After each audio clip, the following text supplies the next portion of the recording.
Que a graça de Jesus Cristo, o amor de Deus e a comunhão do Espírito estejam com todos e todas vocês neste momento.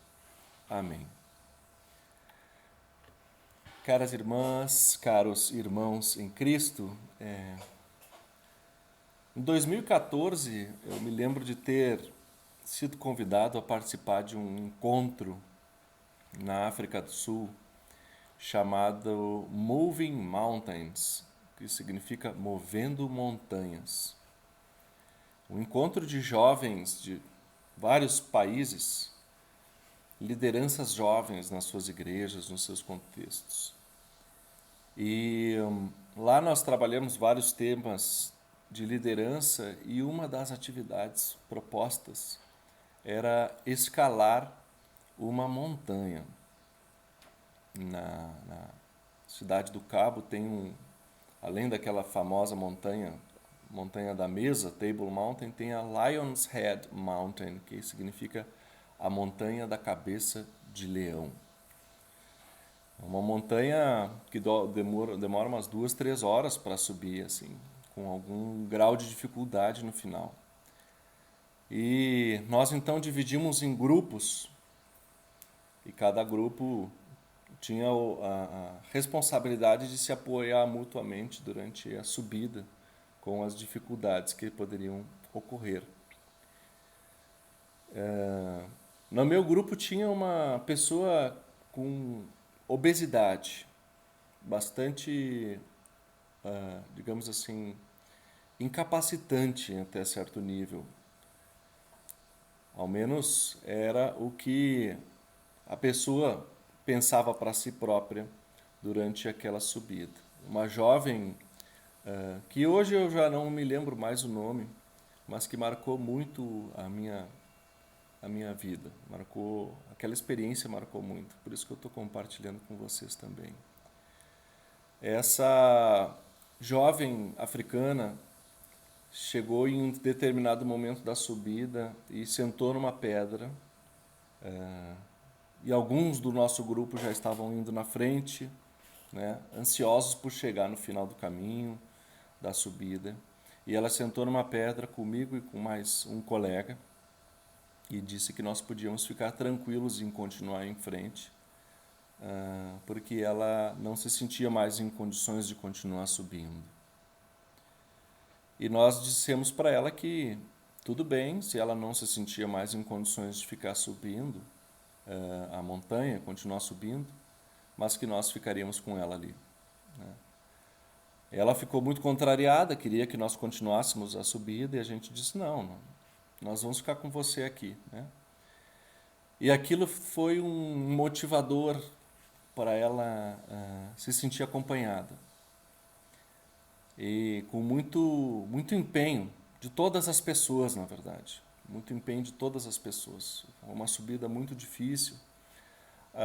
Ela conseguiu concluir a subida da montanha. E chegou lá e pôde desfrutar da vista para o mar, da vista para a cidade, de cima do topo da montanha, de um novo horizonte que surgiu para ela e para todos nós que participamos daquele momento.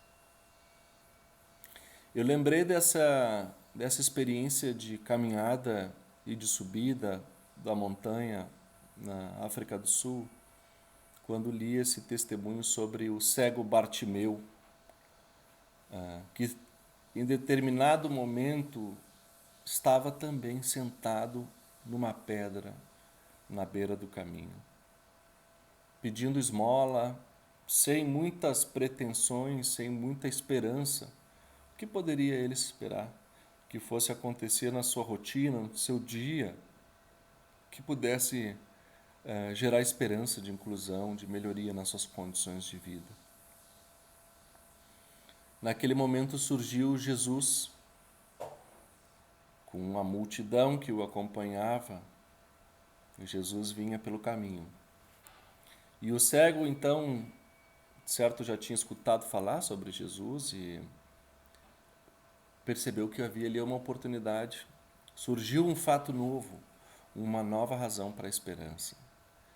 E quando Jesus passava por ele, então ele gritou insistentemente, clamou por Jesus. Ouve-me, eu estou aqui.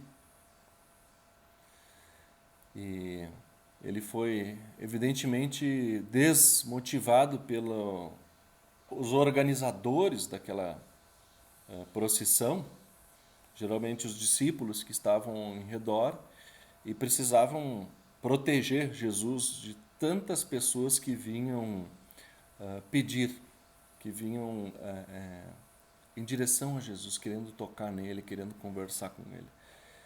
E os discípulos mandaram esse cego Bartimeu, mandaram ele calar a boca, como diz o texto para nós. Mas ele perseverou no seu clamor, ele não abdicou de gritar, de chamar Jesus novamente. Até que Jesus o ouviu e ali houve uma mudança de perspectiva, não só para o homem cego, mas também para aqueles que acompanhavam Jesus na caminhada, aqueles que ajudavam a organizar a multidão que ia andando em torno de Jesus. Eles perceberam que Jesus dedicou-se ao cego Bartimeu.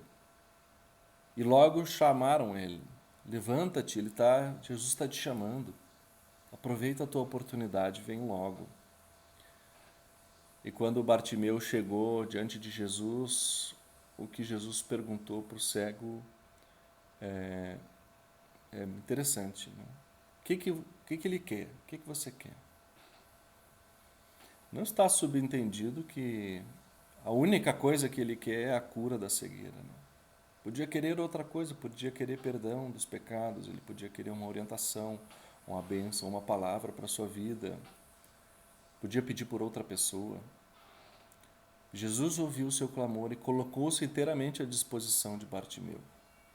E Bartimeu disse, eu gostaria de ver de novo.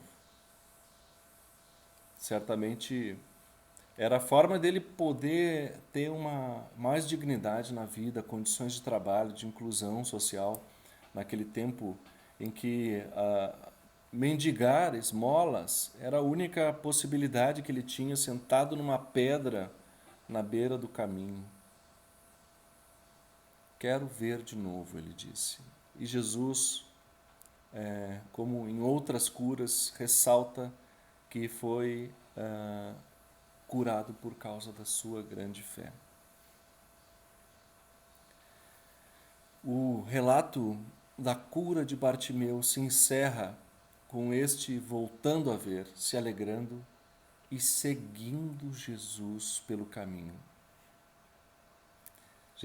Bartimeu não ficou mais sentado na pedra pedindo, mas juntou-se ao movimento que acompanhava Jesus, dispôs a sua vida ao seguimento, ao discipulado, ao serviço àquele que o acolheu quando ninguém mais tinha condições de acolhê-lo e o oportunizou a cura. Eu pensei nesses dois momentos diferentes, esses dois relatos, o relato da experiência de subir a montanha com a jovem obesa e toda a dificuldade que ela passou e toda a falta de esperança que ela chegou a ter em algum momento e até a sua desistência, sua vontade de desistir da subida. E o caso do cego, que já não tinha mais muitas expectativas e esperanças quando Jesus passou pelo seu caminho e ouviu o seu clamor. Eu penso nessas duas ocasiões quando reflito sobre a situação da pandemia no momento atual que nós estamos. Nós, em especial na nossa comunidade, em outros lugares em ritmos diferentes, mas em nossa comunidade nós estamos agora experimentando, colocando um pé depois do outro e devagarinho retomando a nossa normalidade, depois de tanto tempo apenas na modalidade virtual. Dia 31, na próxima semana, dia da reforma, será também o dia da minha instalação como ministro na comunidade de Goiânia. Será o culto da reforma, que nós teremos uma feira da cuca e este culto celebrativo especial. E a partir de novembro, por decisão do nosso presbitério, nós retomaremos os cultos presenciais todos os domingos. Então é um momento novo, momento de esperança, de olhar para frente, de ver possibilidades que até pouco tempo estavam ainda opacas, né? Nós não tínhamos muitas condições de saber o que viria pela frente. Agora, nossa vista, de certa maneira, está se abrindo, assim como a de Bartimeu se abriu, para olhar para frente, para o futuro e ver um caminho. Existe uma possibilidade. Ontem nós tivemos novamente o encontro mensal que estamos tendo em modo presencial também a partir de agora, encontro dos jovens com os nossos confirmandos. E desde março deste ano, este foi o primeiro encontro presencial que nós tivemos com os confirmandos. Vejam quanta alegria tem nisso, quanto testemunho de esperança, de retomada das nossas atividades aqui na igreja. É claro que vocês também estão percebendo isso nas diversas outras atividades da vida de vocês. As coisas retornando à normalidade, as escolas voltando, o trabalho deixando de ser virtual, alguns continuam sendo híbridos, né? Dependendo das funções que cada um exerce. A pandemia está razoavelmente controlada. Mas é importante que a gente tome cuidado e não pense que simplesmente tudo passou, porque ainda não passou. Ainda temos uma média de aproximadamente 400 mortes por semana no Brasil e mais de 10, 15 mil novas contaminações por dia. E isso, quando eu pensava nessa pregação, eu logo ouvi uma notícia de que o Rio Grande do Sul acendeu o alerta no sul, na região de Pelotas, porque as internações e os óbitos voltaram a crescer. Então, é evidentemente que isso fica um pouco mais pontual de região em região, mas que se a gente descuida completamente, como se tudo tivesse passado, nós corremos o risco de ficar patinando ainda por mais tempo nessa impossibilidade de retorno, e isso significa mortes, isso significa pessoas que vão desenvolver sequelas, que vão precisar ser hospitalizadas por longo tempo. E assim como o cego de Bartimeu ou aquela jovem africana, nós não podemos nos dar ao luxo de permitir que ninguém fique para trás. Nós, como seguidores e seguidoras de Jesus, que andam naquela multidão junto com Jesus, e queremos às vezes olhar para o cego e dizer: não incomoda, cala a boca, como disseram os discípulos. Ou como aqueles que queriam terminar de subir logo a montanha porque nós já estamos quase chegando no topo. E esquecem alguns que ficam pelo caminho. Nós não podemos perder mais ninguém. Já tem tanta dor, já tem tanta tristeza, tanto luto, com o qual nós vamos ter que lidar como sociedade por muito tempo. Nós não podemos abrir mão, ninguém é descartável, nós não podemos perder ninguém pelo caminho.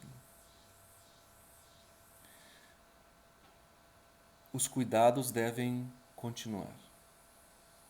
A nossa responsabilidade tem que continuar ativa. A gente não pode agora simplesmente dizer que acabou tudo. Tem que continuar usando máscara. principalmente quando nós estamos em ambientes fechados. Temos que manter um distanciamento social cuidadoso no nosso convívio e a utilização de álcool em gel. Jesus não nos permite esquecer o cego Bartimeu sentado na beira do caminho, tampouco deixar para trás aquelas pessoas que nós julgamos incapazes, ou que o pessoal às vezes parece desvalorizar, mas aquela pessoa tinha uma comorbidade. Já viram como isso é utilizado hoje para dizer, não importa tanto, poderia morrer de qualquer coisa, pelas suas dificuldades de superar os desafios na vida. No entanto, nós podemos já ter um olhar esperançoso para o futuro. E eu quero ler um trecho do texto de Jeremias, que era o texto previsto para a pregação de hoje. Que é Jeremias 31, versículos 7 a 9, que nos diz: Cantem de alegria por causa de Israel, a maior de todas as nações. Cantem esse hino de louvor. O Senhor salvou o seu povo. Ele livrou o resto do povo de Israel. Eu os trarei do norte e os ajuntarei dos lugares mais distantes da terra. Com eles virão os cegos e os aleijados, as mulheres grávidas e as que estão para dar à luz.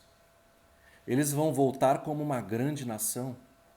Quando eu os trouxer, eles virão chorando e orando, e os levarei para a beira de águas correntes, por uma estrada plana onde não tropeçarão. Sou como um pai para Israel, e Efraim é meu filho mais velho. Esse texto poético, quase que este hino, esta canção cantada por Jeremias, nos conta da condução que Deus promete fazer ao povo de Israel no fim do período do exílio da Babilônia. Quando Deus promete que vai tirar o povo daquela situação de escravidão e levar de volta a sua terra, a sua casa, a terra prometida por Deus. Ele diz: eu os trarei do norte e os ajuntarei das cidades mais distantes. Com eles virão os cegos, os aleijados, as mulheres grávidas e as que estão para dar à luz. Ninguém vai ficar para trás. Ninguém pode ficar para trás. Eu os levarei à beira de águas correntes, por uma estrada plana, onde vocês não tropeçarão. É o que nos diz a palavra de Deus. Jesus, caras irmãs e caros irmãos, Jesus concede ao Bartimeu a cura da sua visão. E a nós também. É possível hoje, novamente, nós olharmos para aquele horizonte de cima do monte, ou quase chegando lá, e vermos que há esperança. Há um caminho pela frente que nós já podemos visualizar. Assim como aquela jovem moça africana também pôde dispor desta experiência, nós disporemos. Nós também temos essa promessa de Deus. Nós podemos abraçar essa esperança de que há um novo horizonte para a nossa vida. Agora já visível aos meus olhos e aos teus olhos. Deus, que nos conduz desde o tempo do exílio, do deserto, da pandemia mais severa que nós passamos, agora nos conduz à beira de águas mais calmas, por terras mais planas, onde ninguém mais tropeçará. E Bartimeu, que teve sua visão restabelecida, ele foi seguindo Jesus pelo caminho. Nós somos estes que recuperamos novamente a nossa visão e adquirimos novamente um horizonte de seguimento de Jesus Cristo pelo caminho. Quero concluir essa mensagem para vocês hoje, relatando uma experiência muito bonita que nós tivemos ontem na nossa comunidade com um grupo de jovens. Nós encerramos a nossa oração, a nossa reunião da juventude, e nos permitimos dar as mãos na oração final, chamando a atenção para depois passar o álcool gel, né, o álcool em gel nas mãos, mas nós demos a mão para nos orar, para orarmos, e isso nós não fazíamos há muito tempo. Podemos nos abençoar com um toque. A esperança está ressurgindo, mas nós precisamos continuar cuidando para que ninguém fique pela beira do caminho. Assim como Jesus não deixa e nunca deixará nenhuma de nós pelo caminho, que nós também sejamos cuidadosos em acompanhar aquelas pessoas que precisam chegar ao alto da montanha. Lâmpada para os meus pés é a tua palavra, Senhor, e luz para o meu caminho. Amém.